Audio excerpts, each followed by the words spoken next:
We had a client that we worked with, and she was really struggling with profitability. She kept raising tuition. She actually did 3 tuition increases within a 15-month cycle, and she still could not catch up.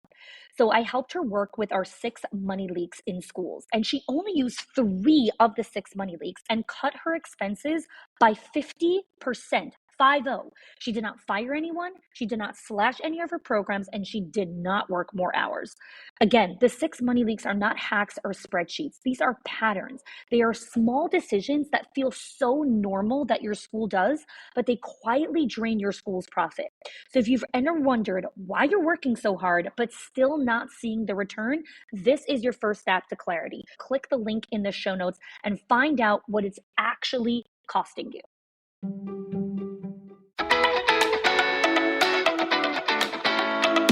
Welcome to the Schools of Excellence podcast, where we have conversations about education, leadership, and building a school of excellence.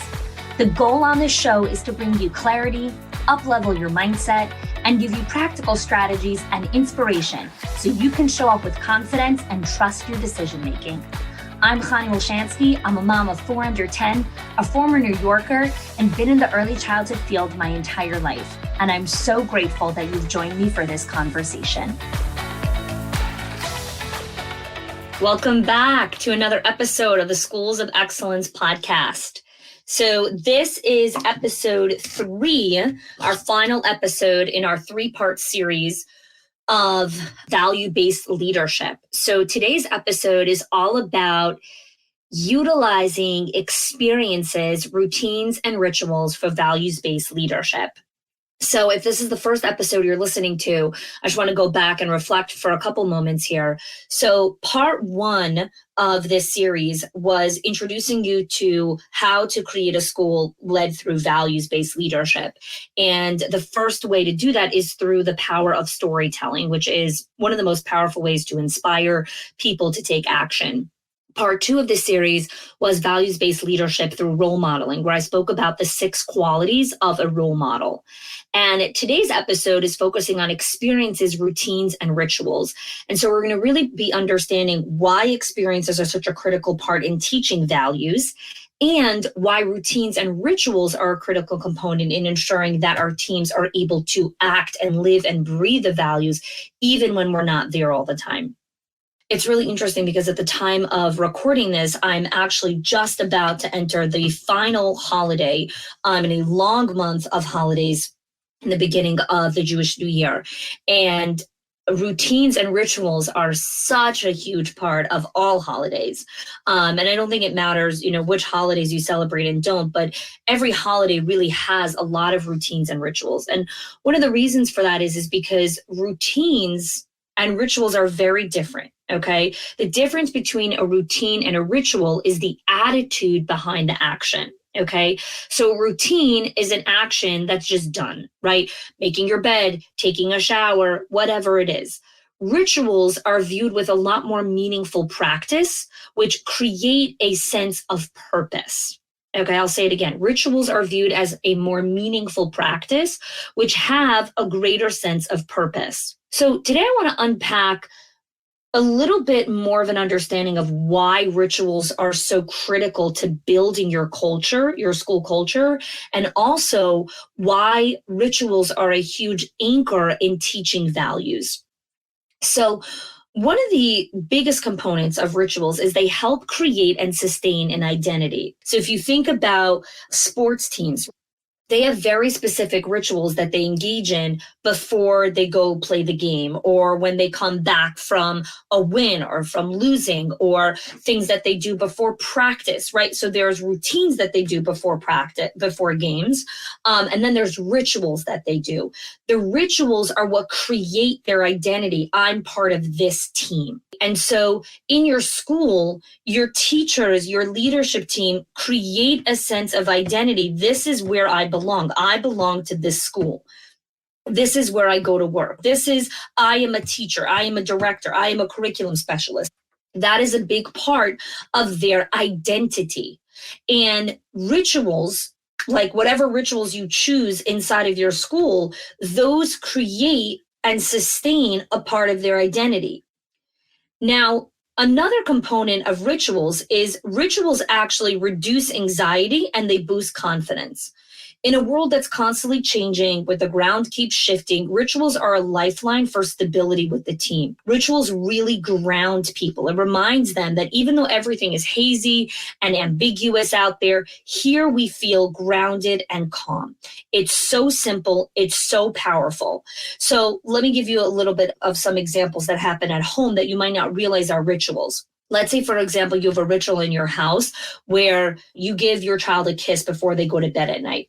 And let's say one night you're actually not home. You're away somewhere, you're at a conference, whatever it is. But there's a ritual there where a kiss is given, right? So it could be a virtual kiss, or maybe your partner gives your child a kiss, but the ritual keeps the child grounded even though their regular routine has been disrupted. That means you're not usually there, right? Or let's say dad is traveling for business and he, usually reads the kids a story before they go to bed at night. Maybe he does it virtually for them. So he keeps the ritual. So even though the routine has been broken, right? Their usual structure and routine isn't there. The ritual grounds them and reduces anxiety. So we do this subconsciously all the time. And what if we did it with our eyes open? What if we actually chose rituals that helped our team stay grounded during this season, right? And it's not just during this season. There's always ambiguity in our schools. There's always going to be challenges and obstacles and things that go awry and all of that kind of stuff. Rituals really, really ground us and create a very strong sense of connection and confidence. So another thing that's really interesting to think about when it comes to rituals specifically is rituals really turn ordinary people into these ambassadors, where it used to be like, oh, I'm just part of this school or whatever it is. And then there's a specific ritual that they engage in, right? Maybe they are always the people that are in charge of the parent opening night. You guys have a ritual inside of your school. There's a certain parent opening night. The kids go down this red carpet or whatever it is, right? And then you have specific staff who are in charge of leading this particular ritual. What happens is that it's not just them taking action on the ritual, it's them becoming ambassadors of the school, because now they're engaging in the ritual, which is a huge anchor and a huge part of the identity of that center. They're leading it. So take, for example, one of the rituals that they have at a lot of baseball games or football games is they sing the national anthem. And then sometimes you'll have a famous singer do it, or sometimes I've seen military people sing the national anthem. What happens is that you take someone who is not on the team, someone from the military is not playing the sports game, but they are leading the ritual that is part of unleashing and starting the sports game. And so now they're part of the ritual, right? They're part of this experience. So it sounds really simple, and it is, but it's really, really profound. Right now, it seems that wherever you turn, people are looking to join community. People are trying to create and cultivate friendships, relationships. Why is this? Well, during a season that we're in right now, in the current state of the world, we want to be connected with other humans. This is what helps create anchors and grounding as the ground keeps shifting, right? As things feel so ambiguous and so uncertain, and we're like, really? When is all this chaos going to end?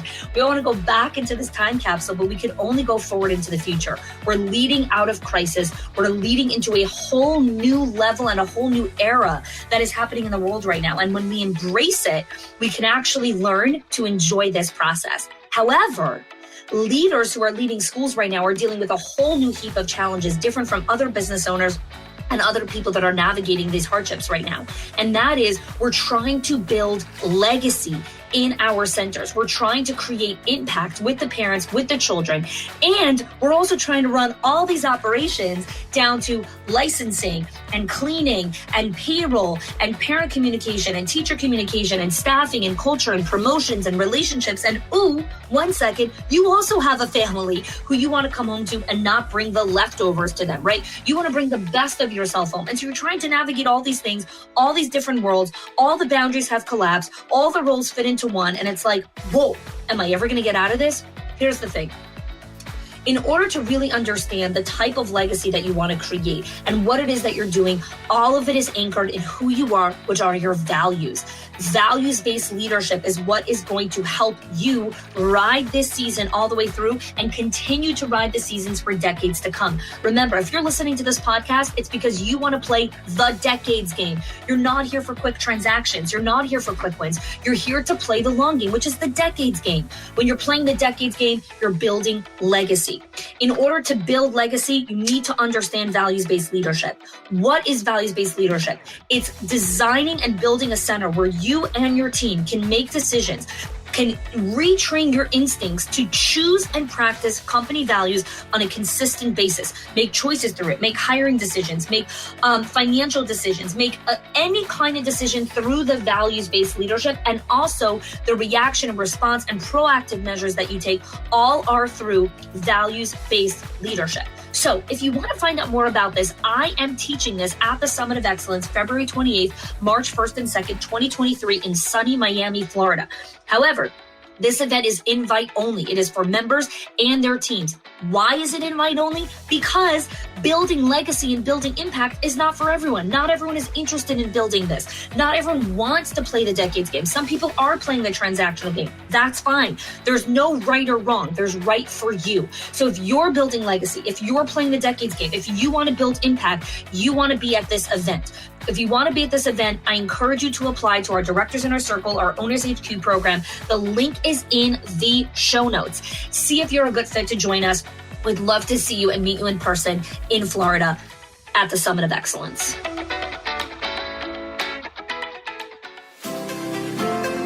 I think the value of being surrounded by other high-performing leaders is a sense of community, not feeling alone, feeling united in a bigger purpose, and also really being able to sit back and get validation for the things that you've done well and receive great insight and ideas for things that maybe you're currently struggling with. You know, Connie says on stage, she was like, okay, I'm going to take that one layer deeper. And immediately I'm like, ooh, that's different. Usually you kind of stay on that surface level because you're just trying to communicate to a much broader audience. And so I really appreciated that. And when she says that, she backs it up with some really insightful questions that really do make you think back and go, I haven't really thought about it that way, of why we do that or why I think that way or things like that. It's definitely something that will, and I just texted one of my staff members, this is life-changing. I mean, it's not just like going to NACI or learning a new trick. It's more than that. It's bigger than that. Yeah, you can really see what she's working on in building the community that we really want and need, I think, as childcare owners and directors. And also bringing a lot of levity and fun alongside a lot of reflective, challenging work, which I think when coupled together allows us to really learn and grow in a flexible and adaptive way that I don't know if you would get anywhere else. The reflection is so powerful and it allows us to grow so much and take so much back with us. Felt a little bit lonely, and I wanted to kind of be accountable or be held accountable. And Hani has a great content, and I know she always, goes above and beyond for me. So I wanted to come back and just be present and learn more. Each one of her events that Hani has had, each one tops the next. She brings each one to a new level, and Hani is not one that just does the same thing every year. And that's what I love about it, and one reason I do come back each year.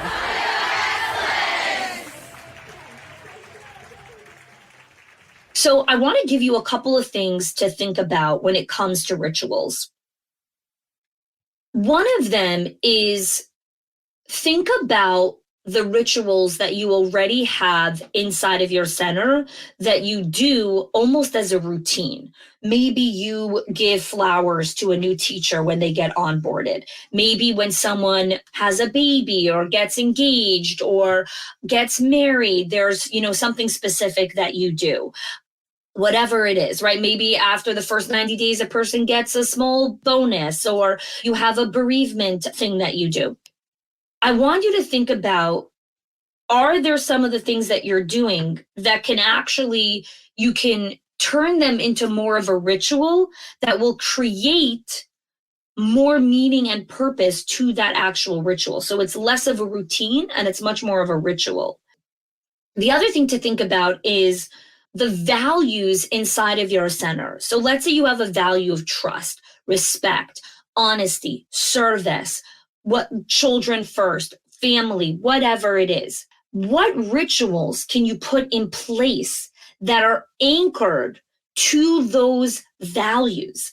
Because here's the thing when it comes to holidays, going back to where I started, one of the ways that we can really anchor in the holiday is through the rituals of that holiday. So the holiday that I'm about to go into, or let's take, for example, a holiday that's a little more well-known, the holiday of Hanukkah. So one of the rituals on the holiday of Hanukkah is we light the menorah every night for 8 nights. And every night we add another candle. So night 1, we light 2 candles. Night 2, we light 2. Night 2, we light 2 candles, and so on and so forth. The menorah lighting, it's a ritual that we do on Hanukkah, and it's a way that we stay connected to the holiday, and it's also a way that we honor the values of the holiday. One of the values of that holiday is coming together with family. I'll share with you another ritual, the holiday of Passover, okay? One of the values of that holiday is telling the story of the Exodus of Egypt to the children. The ritual and the way that we honor this value is on the Seder night, we have a beautiful Seder meal, and the father tells the story to the children. There's every family has different rituals of the way, or traditions in the way that they tell the story. But the value is coming together as a family. The value is telling the story of the Exodus, right? Those are some of the core values. And then there's rituals that help us honor those specific values. We eat very specific foods that remind us of certain things. So holidays are full of rituals, right? Think of any holiday, Thanksgiving, New Year's, Christmas, whatever holidays you have. I want you to think of your school as kind of this, like its own little world, right? Its own little microcosm. And when you could create specific rituals that are connected to values, your team will feel that much more connected to the company. Now, we're going to be going into this in really great depth at the Summit of Excellence this year, February 28th, March 1st, and 2nd in Miami, Florida. So if you are interested in learning more about values-based leadership, definitely go check that out. So that's rituals. Now I want to wrap up today's session with understanding experiences. Okay. I love experiences. I am huge on experiences. For Hanukkah, we didn't buy our kids any gifts. We bought them experiences. We played a whole game with them to unveil the experiences, and each of them got to choose a specific experience that they wanted to do as their Hanukkah gift. Experiences are a much bigger part of ourselves than anything materialistic we will ever own. Okay, you can like material stuff. You can even think that some of the things that you own are part of your identity, but your experiences are really part of who you are. You're the sum total of your experiences. And I want to invite you to really think about how you're designing your company culture and how you're leading your company through values. Because if one of your values is connection, relationship building, family, teamwork, whatever it is, material objects, possessions, promotions, bonuses, raises, all of those things, they don't contribute to that particular value. Now, I'm not saying that promotions and those things are not important. They are. But you need to remember that they don't necessarily contribute to the company values. They're not necessarily tied to it, because possessions or material objects don't contribute to social relationships. We consume experiences with other people. We do the experience with other people. And after they're gone, right, when the experience is no longer there, they're part of the stories that we tell to each other, right? We tell each other stories about the experiences that we've been on. So I want you to think for a second. Do you ever bond with people while discussing material objects? Do you ever bond with someone while talking about a new couch that you bought, or a new bag that you bought, or a new pair of shoes that you bought? You might have a few second conversation about it and talk about which store you got it in or where you bought it on sale or whatever. But you really bond with people over experiences. Another thing that's really interesting that they did a study on, very interesting study, is people become more jealous and envious of people's material possessions versus their experiences. So let's take, for example, how when you're on vacation, you might get a little bothered by like, oh, this person's flying first class, or this person is staying in a nicer hotel, but it doesn't produce the level of envy as if when you're outgunned on material possessions. When we are outdone with material possessions, it brings us a much higher level of jealousy and envy inside of us, versus when we see someone having a better experience than us, because we're on that experience. We're doing that experience or whatever it is. So someone might be having a higher level of that experience, but it just doesn't produce the same level of envy. So what's so interesting is that the more time that you take to do experiences with your team, the more connected that you become. People are starving for connection and relationships. They want to belong. They want to feel connected with other people. It's why events are kicking back up again into high gear, because people want to be connected. And so there's so many different ways that you could do experiences with your team. The first step that I want to invite you to think about is looking at your calendar, your company calendar, and saying, okay, I want to plan 3 experiences over the next 12 months to do with my team. You don't even need to know exactly what it is that you're doing yet. Just put it on the calendar. Put something on the calendar. We're going to do something for this, right? But I want to encourage you not to put experiences on the calendar in addition to whatever holiday experiences you planned, right? So if you planned the Christmas party or the Thanksgiving event or whatever it is that you already planned, that's different. I want you to think of unique experiences that don't have any connection to any global or national holiday or whatever it is. Just an experience of connection, of coming together and having fun together, playing together, having fun together. These are the things that really connect people. And a lot of times I hear from owners or directors that they're like, oh, we do these things, but people don't come. People don't want to show up or whatever it is. And I hear you on that, because people are tired. People are busy. It's another thing that they have to commit to. And if you're feeling like that, a lot of that has to do with going back to the drawing board around the type of connection and relationships that you've built with your team. And if you feel like you want stronger relationships, definitely go back to episode 3 on this podcast, The Gratitude Matrix, where I really break down how to build a culture of gratitude, of connection, of collaboration.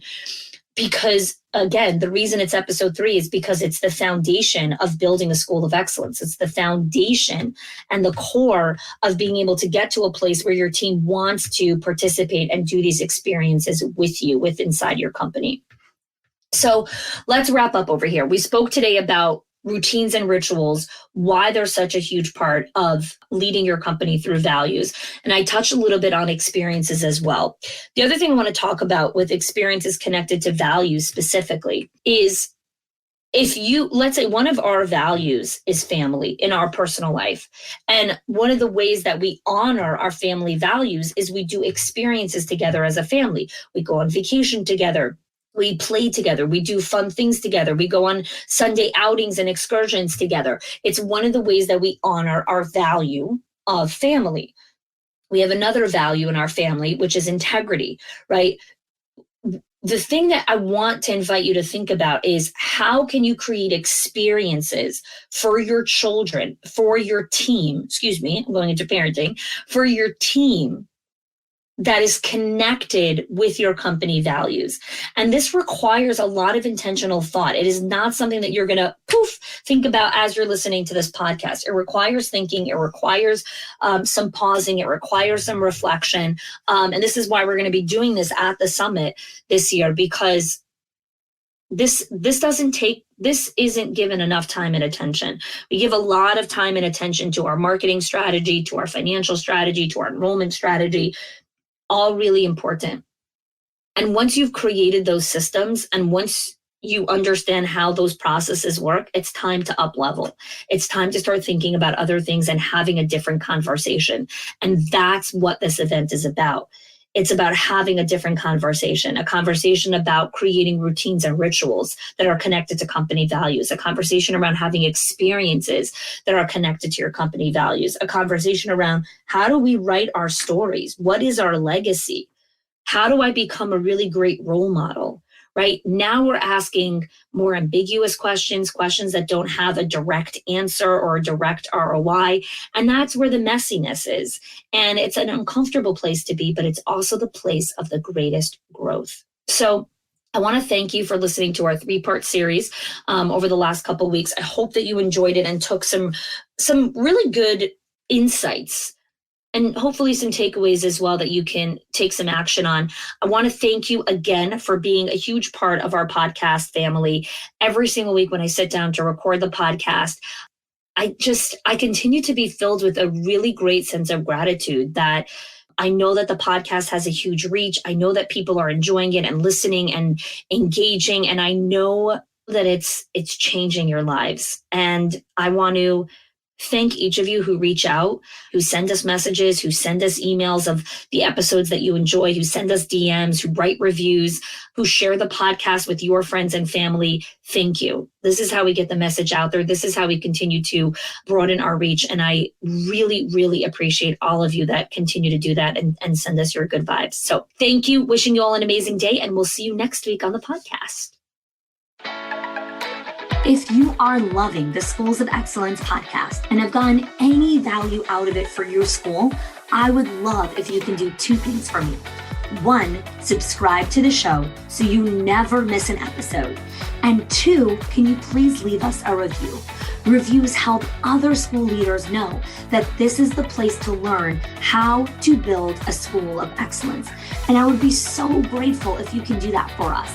Your help and support makes this show to be able to be listened by the thousands of other school leaders all around the world. Thanks so much for listening, for giving us your time and attention each and every week. And I appreciate that you have joined us.